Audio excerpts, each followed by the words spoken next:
तो भाई लोग कैसे हो आप लोग। तो स्वैलो द स्टार के नेक्स्ट इन नोवेल के एपिसोड नंबर 115 में आपका स्वागत है। तो चलिए शुरू करते हैं, लेकिन इससे पहले अगर आपने मेरे चैनल को सब्सक्राइब नहीं किया तो सब्सक्राइब करके बेल आइकन दबाना ना भूलें। तो जैसा कि हमने पिछले एपिसोड में देखा कि लू फेंग को पता चल जाता है कि उसका अकाउंट 5 स्टार का है और वो ये जानकर बहुत ज़्यादा शॉक हो जाता है और वो सोचता है कि जब यहाँ पर 1 स्टार वाला बंदा आया था तो सारे लोग उसके सामने खड़े हो गए थे और यहाँ पे जिनके पास 1 ट्रिलियन भी होता है वो एक नॉर्मल कस्टमर कहलाता है और 1 स्टार के आसपास भी नहीं आता है। तो न जाने ये 5 स्टार अकाउंट कितना ज़्यादा होगा। और वो बबाता से कहता है कि टीचर ने शायद इतने पैसे मुझे फर्स्ट अकाउंट में नहीं दिया होगा। तो बबाता कहती है कि जो बैंक अकाउंट तुम्हारे पास है वो असल में तुम्हारे टीचर यूज किया करते थे,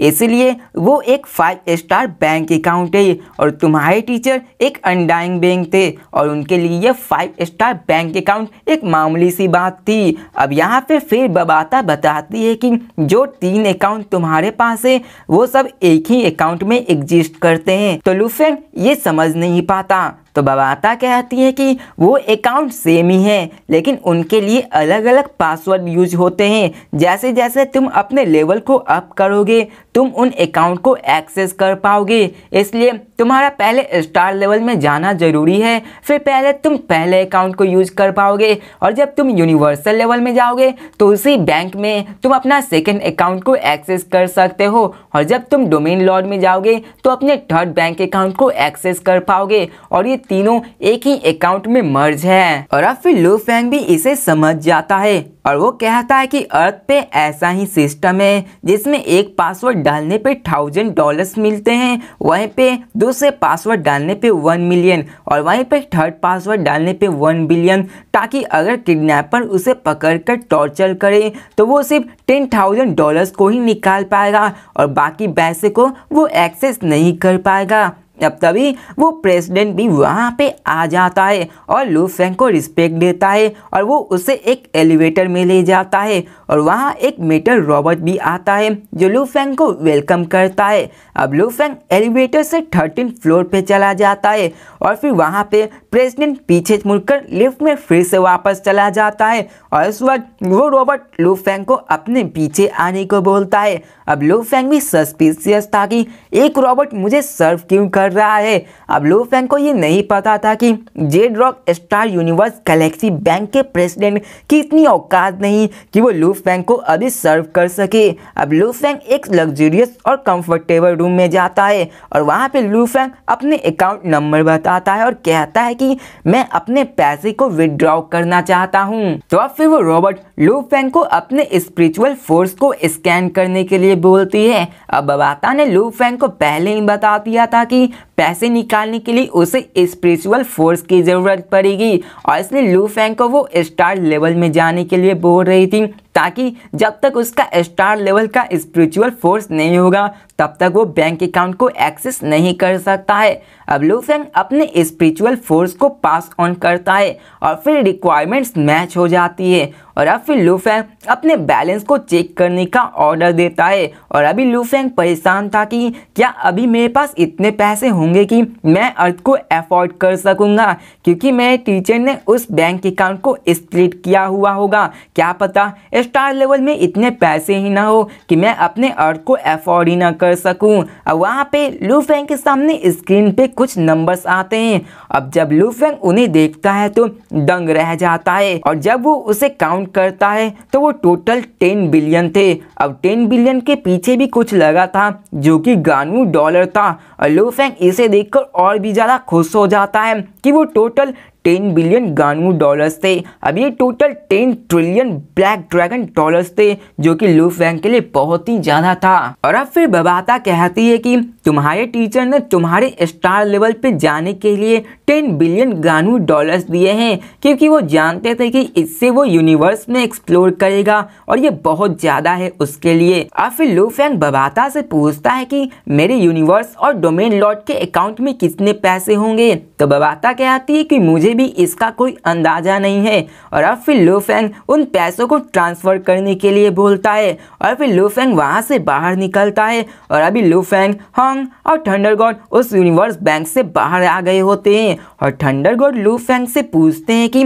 क्या वो पैसे इनफ है अर्थ को बाई करने के लिए। तो लू फेंग स्माइल के साथ कहता है कि कोई प्रॉब्लम नहीं है और वो उन्हें एम्पायर के पास चलने के लिए बोलता है ताकि वो अर्थ को खरीद सके। अब फिर हमें अर्थ का सीन दिखाया जाता है जहाँ पे नॉर्मल लोगों को कुछ अंदाजा भी नहीं था कि वहाँ पे क्या हो रहा है और वहीं पे साइंटिस्ट, फाइटर और जितने भी लोग वो उन सर्वाइवल बेसिस में थे और उन सबको भी नहीं पता था कि यहाँ पे खतरा आ चुका है, बस कुछ बड़े एचलन्स को छोड़ के। और अब फिर हमें पैसिफिक ओशियन का सीन दिखाया जाता है जहाँ पे वही दोनों इंटरस्टेलर फ्लीट आए हुए थे और यहाँ पे उनका स्कैन कंप्लीट हो जाता है और यहाँ पे उसका एआई बताता है कि यहाँ पर 7 बिलियन लोग हैं और 1.8 बिलियन लोग 6 सर्वाइवल बेसिस में छिपे हुए हैं और ये प्लैनेट एक स्टूडेंट लेवल फाइटर है और यहाँ पे 99% फाइटर्स उसी सर्वाइवल बेसिस में हैं और जितने भी कमजोर इंसान हैं वो सारे बाहर है। अब जब वो लोग सुनते हैं कि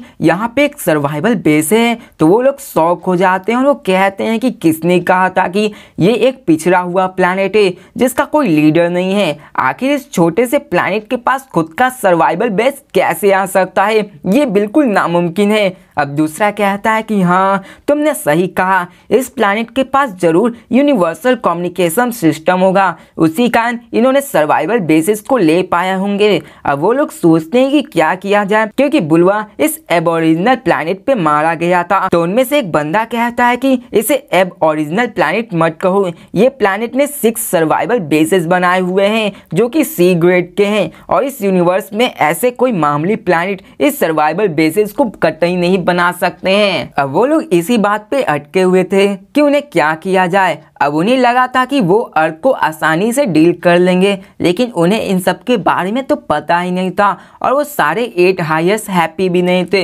अब तभी एक आवाज आती है जो कहती है कि चुप रहो और वो पुला था जो कहता है कि अभी हमें सिर्फ यहाँ के मिनरल्स और इन सब के बारे में सैंपल्स को इकट्ठा करना है और बाकी सबको मैं टीचर के साथ बात करके डिस्कस करता हूँ। और अब फिर वो वर्चुअल यूनिवर्स में मिलता है जहाँ पे उसके सामने 2 हेड आते हैं और पुला उन्हें रिस्पेक्ट देता है और बोलता है कि मेरे पास एक अर्जेंट रिपोर्ट है और वो कहता है कि इस प्लैनेट ने पहले से ही इन्वेंशन की तैयारी कर रखा था और यहाँ के सारे एचलन्स और इलाइट सर्वाइवल बेसिस में छुपे हुए हैं जो कि सी ग्रेड्स के हैं और ये बेसिस किसी यूनिवर्स से ही लाए हुए हैं क्योंकि ये इस अर्थ के नहीं हैं। अब स्क्रीन पर हेड और एल्डर थे और अब एल्डर चेक करके बताता है कि मैंने चेक किया है उस प्लैनेट का कोई अभी लीडर नहीं है और पुला उन्हें पूछता है कि फिर हमारा अगला कदम क्या होना चाहिए। अब वो दोनों हेड आपस में डिस्कशन करने लगते हैं और फिर वो थोड़ी देर बाद बोलते हैं कि पुला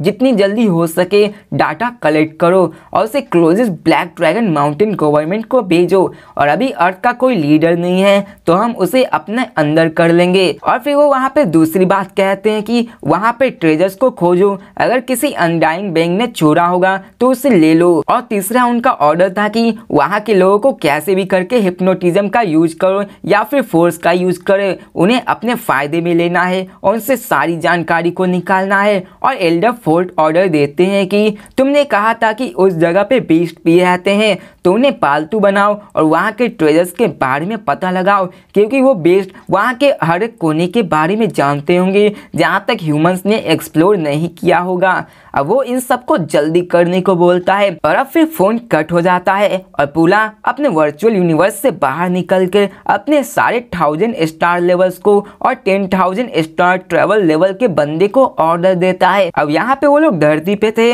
वहीं पे लू Feng Z rock star government में पहुंच जाता है। अब लू फेंग उन्हें उस प्लैनेट के कोऑर्डिनेशन सैंपल देता है जिसमें सारे चीज थे, हर एक चीज मिलनस ओल्स कोऑर्डिनेशन और हर एक चीज मौजूद थी। और फिर वो लोग और फिर गवर्नमेंट उन पे काम करने लगती है और थोड़ी देर बाद गवर्नमेंट बोलती है कि तुम लोग इससे 100 बिलियन ब्लैक ड्रैगन क्लेम कर सकते हो। तो लू फेंग कहता है कि नहीं, मैं रिवॉर्ड नहीं लेना चाहता हूँ और वो कहता है कि मैंने एक लीडर कलरलेस प्लैनेट को डिस्कवर किया है और मेरा उस पे हक है कि मैं उसे अपना खरीद सकूं और मैं उसे खरीदना चाहता हूं। अब वो सारे लोग चुप हो जाते हैं और लू फेंग की ओर देखते हुए बोलते हैं कि क्या तुम एक प्लैनेट को खरीदना चाहते हो? और वो कहते हैं कि ये कोई वेपन खरीदना जितना आसान नहीं है, इस प्लैनेट पे लाइफ भी है और इससे और भी ज़्यादा महंगा बना देती है, तो क्या तुम सच में लगता है तुम इसे अफोर्ड भी कर सकते हो? तो लू फेंग कहता है कि मैं इसे खरीदना चाहता हूँ। तो भाई लोग इसी के साथ ये वीडियो भी खत्म होती है। तो मिलते हैं नेक्स्ट वीडियो में